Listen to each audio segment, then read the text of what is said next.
What's up, guys? This is Steven from Team Misplay with team member Michael. He got 6th place at the Houston Regionals this past weekend, and he's going to do a deck profile of his Chaos Dragon deck and his thoughts on the tournament. So let's get started. You play 3 Light Pulsar because it's mandatory. Not really a lot of explanation. Then you play as 4 friends. Obviously, makes Pulsar a lot more of a threat. It's quick damage. You win the game by getting your opponent to 0. Light Pulsar with friends is good. You play the 1 Eclipse Wyvern to banish the Red Eyes Darkness Metal and also the Dad. Because it's a +1 when you remove it for a Chaos monster, because the monster that you are summoning is being replaced in the hand by Dark Armed or a Red Eyes Darkness Metal, and it helps get rid of them through the deck. 2 is Cloggy. You don't really want to draw it. You want to send it with Dark Flare most of the time, or if you mill it, that's lucky, but Dark Flare sending that card is the best, so that is the most optimal play for that card. Then you play the other 2 Chaos monsters. You're only allowed 1 of each, otherwise you'd probably play a second Chaos Sorcerer. Or, if they gave you a second BLS, I guess that'd be something you could play.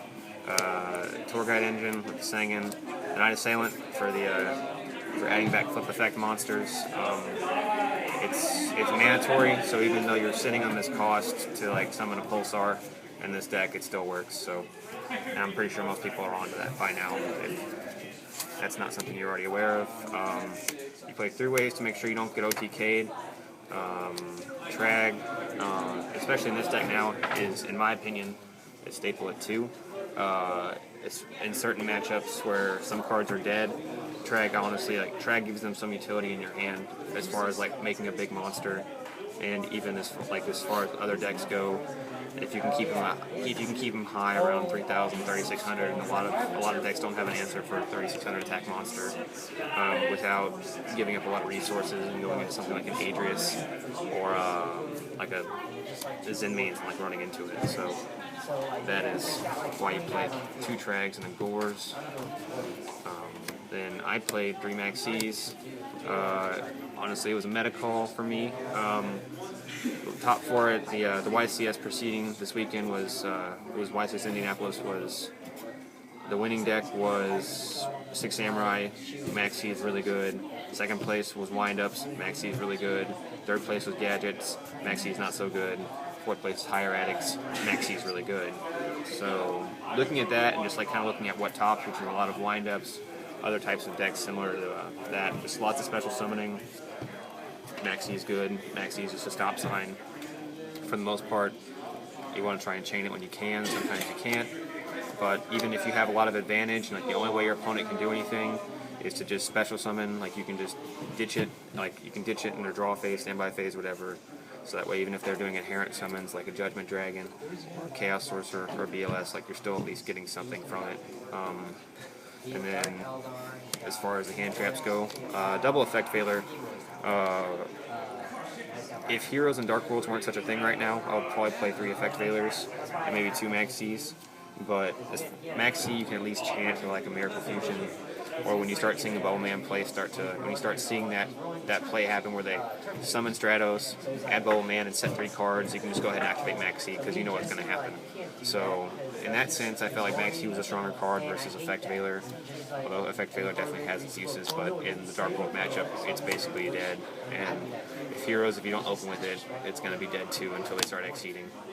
And that is even if they exceed and don't just Miracle Fusion all over you. So as far as hand traps go, then you have the Mill Engine with a double Card Trooper. Then you have the 3 Lilas and 3 Raikos. Just the 6 Lightsworns and the 2 Card Troopers. It's enough to get you there. A lot of times you're going to be holding back anyways because of the Gores and the Trag and the Maxis.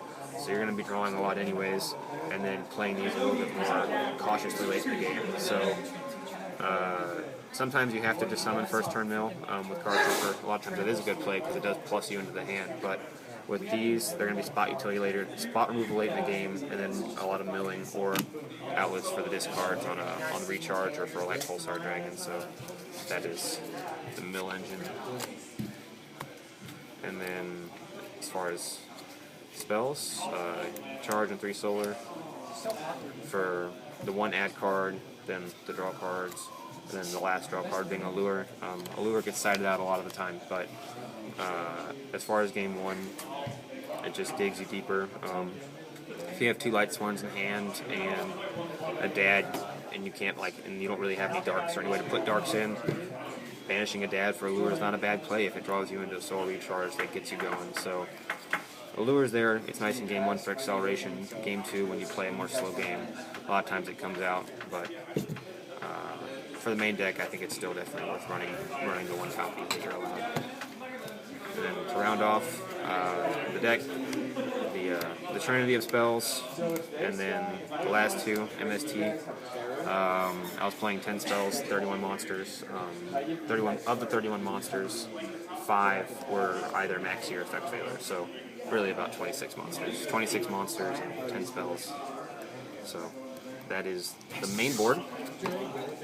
As far as the extra board, the extra deck, for rank 3s, put them in order of how I most used them during the day. Levier was definitely the most used card.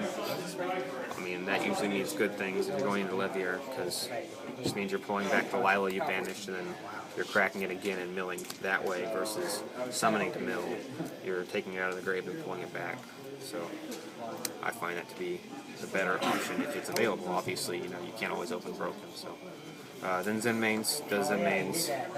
Leviathan obviously is good for banishing for red med if that's an option, or just summoning for a 2500 and finding the deep prison or the bottomless that with an Exceed monster that you don't really care about that much. So it's you're not having to waste his Zen Mains that may get deep prison or whatever, but Leviathan's okay. You don't really care. So at least that's the way I view him. And then Acid Golem is a champion at times, gets rid of ALS and other stuff, wins games by himself at times. I mean, he has his drawbacks, but against decks that run Skill Drain, like Heroes, Acid Golem is actually a pretty good out. So he's worth running. I have the Giga Brilliant in there. Sometimes you need the pump, especially in the mirror match. Giga Brilliant's a champion. All your monsters are just crashing into each other. He gives you an edge. Everything gets jumped by 300. He is very crucial in the mirror, in my opinion. Underrated, but in other matchups, he's not as good. So for rank 4s, only 2, Queen Dragon Jin and Roach. Played the Queen Dragon Jin a couple of times. It tends to be a win more card, although sometimes it's not. Sometimes it's just I have a Lila and a Trag. Trag's on the board, Lila's in my hand. You have a level 4. I steal, make Queen Dragon Jin, and because that's just the better play at the time, because they don't run any big monsters. If you're playing against a Rabbit, Steel Swarm Roach might as well might as well be a Harpy's brother. It doesn't do anything.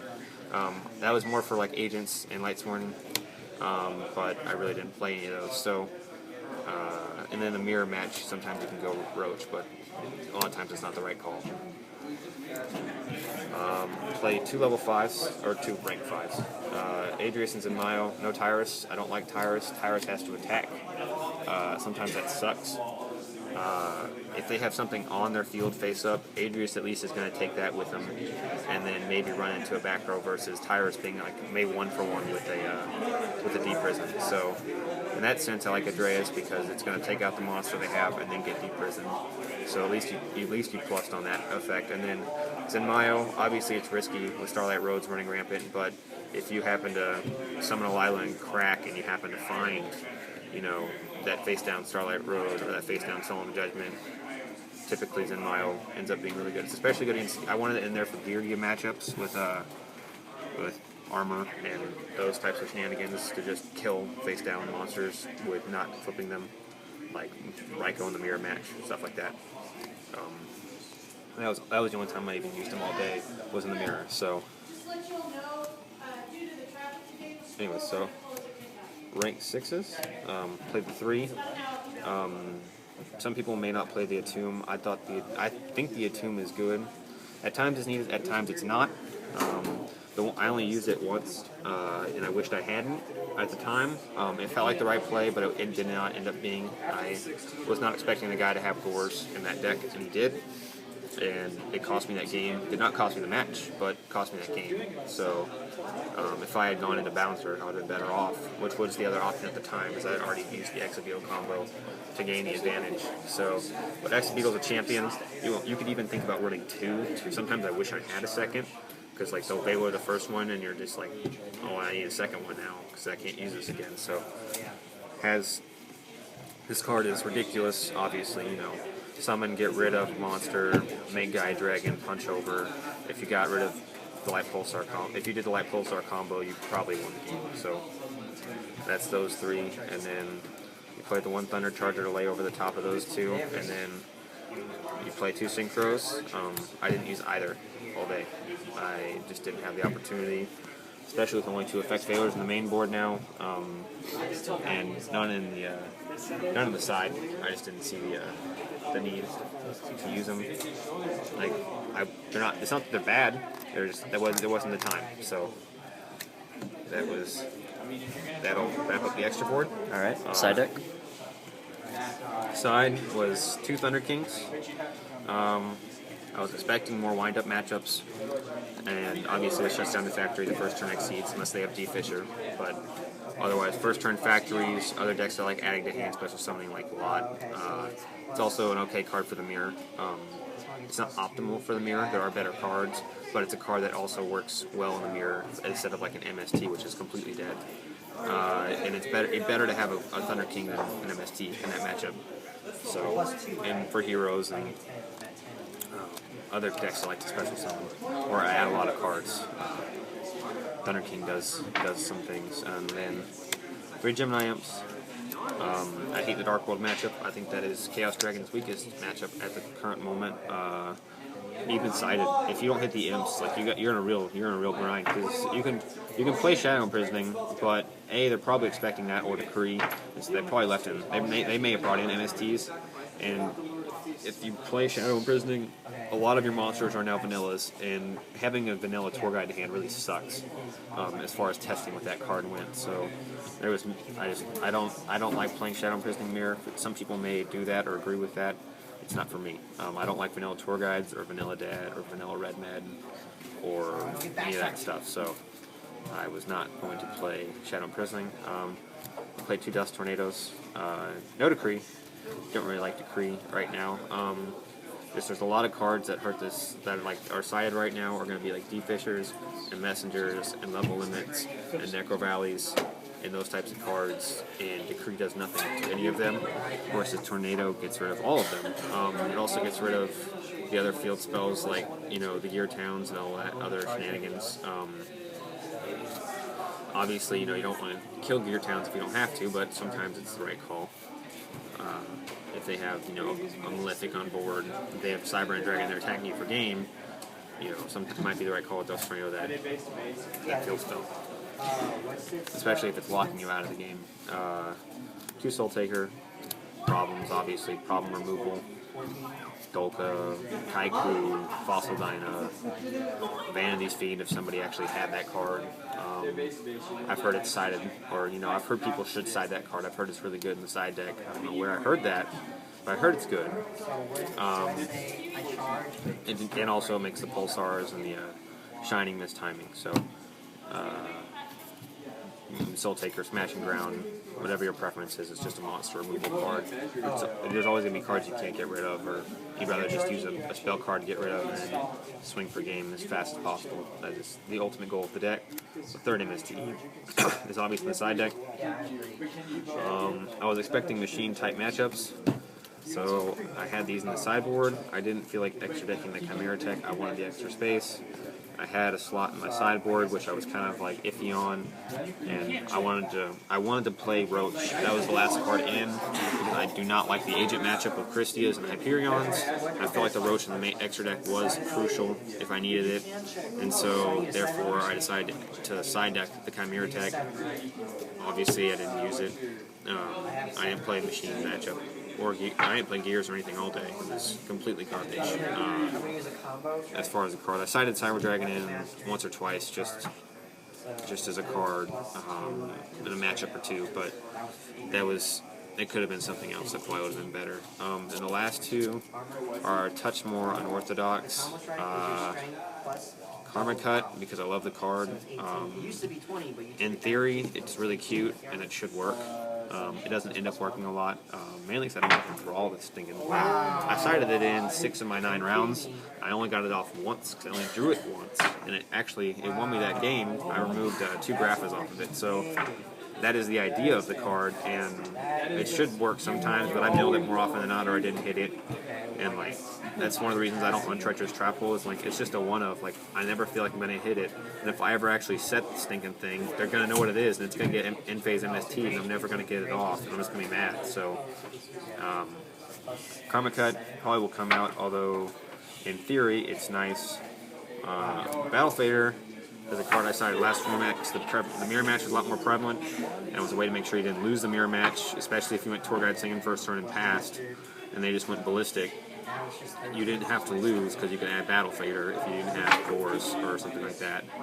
So Battle Fader was an out. I sided it again. It was a very good card for me. I wish I had it more often. I wish I had more copies in here. This card will probably turn into a Battle Fader, but Battle Fader is extremely good in this deck as siding wise. If you're playing against it, I would use the Battle Faders. If you're playing against it, I would expect Battle Fader in the sideboard now, and if you're playing with it, I would use Battle Faders, just because taking 0 damage, especially in time with a lot of people, because if you're playing well, this deck does tend to go into time a lot, because people will take a lot of time to find their way through your field.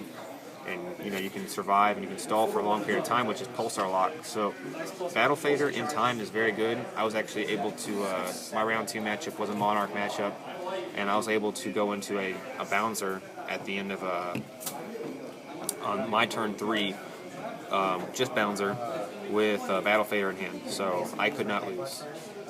He had no way around it. He could have econned my bouncer and attacked, and he would have run. He could have like econned my bouncer and attacked and run into Battle Fader, and I would not. I couldn't lose because of the play I set up. So Battle Fader is nice in time. You don't want to have to play into time, but I ended up going into time a couple of times. That's kind of competitive, but Battle Fader is very good. Probably my favorite card in the sideboard overall. Outside of Dust Tornadoes, which were good, I sided them in way more than I thought I would. So as far as my matchups went, it went 6 Samurai round 1, which I got. Round 2 was Monarchs. Probably my toughest matchup of the day was that matchup. He got a Caius and a Swap Frog bouncing, and it was a problem, and that was game 2. But I ended up winning that one in time. Round 3 I played the Mirror, which I tend to be pretty proficient in, so I took that one. I lost to Sam's in round 4. I took game 1. Game 2, he went through a max C. I drew like 14 cards, I think was the number. It was 13 or 14. The stack was like up to halfway up my arm and like in cards. It was more than this. And like that was my hand, and he still went through it. I had half my deck in my hand, and it didn't matter. So, and then after that it went Dark World, Heroes, Mirror, Rabbit, and I won out from the same matchup to finish out X1. I'll have a tournament report posted. I have it typed up. It's pretty lengthy. I go through most of my matches and most of my thought processes in the matches. As far as side decking goes, I didn't really get into how I detail my side deck. If you have any questions on that, feel free to comment and I'll respond. It's pretty simple on the siding. It's very generic on a lot of the times. I like to make a side guide before my matchups, before like my matches, like in maybe 2 or 3 days before my tournaments, and just kind of plan on what I'm going to go in and take in and take out in generic matchups I expect to see, and then when you run into them, it starts to become habitual. So that is all I have got. Do you have anything else, Steven? No. Alright guys, that was Michael with his 6th place Chaos Dragon deck profile. Be sure to check out his tournament report. It will be on the Tumblr. The link will be in the description below. Make sure to rate, comment, and subscribe, and remember, it's not a pro play unless it's a misplay.